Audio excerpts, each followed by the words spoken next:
Je, unatamani kujiunga JWTZ na umekuwa mmoja kati ya wenye swali hili, nafasi zinatoka lini?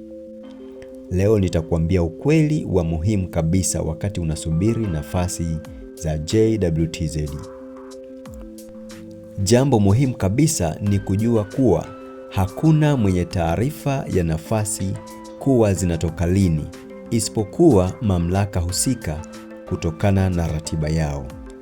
Hivyo, kama hatujui ni lini nafasi zinatoka, ni nini tufanye ikiwa tunatamani kuandikishwa JWTZ?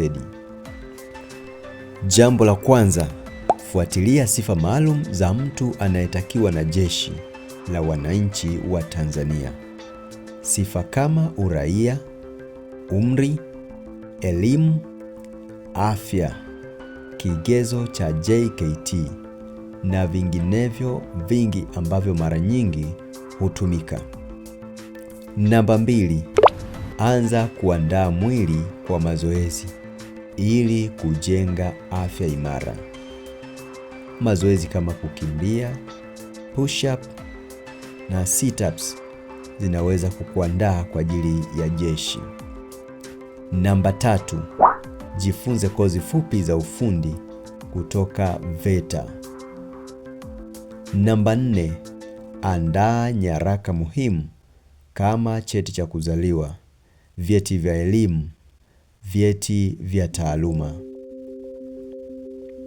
Namba 5, tengeneza mahusiano mazuri kwa jamii yako na viongozi wako. Hii ni moja ya connection nzuri itakayokutengenezea sifa njema kwa jamii. Namba 6, angalia fursa zingine kwa majeshi mengine, mfano jeshi la polisi, jeshi la zimamoto na kadhalika.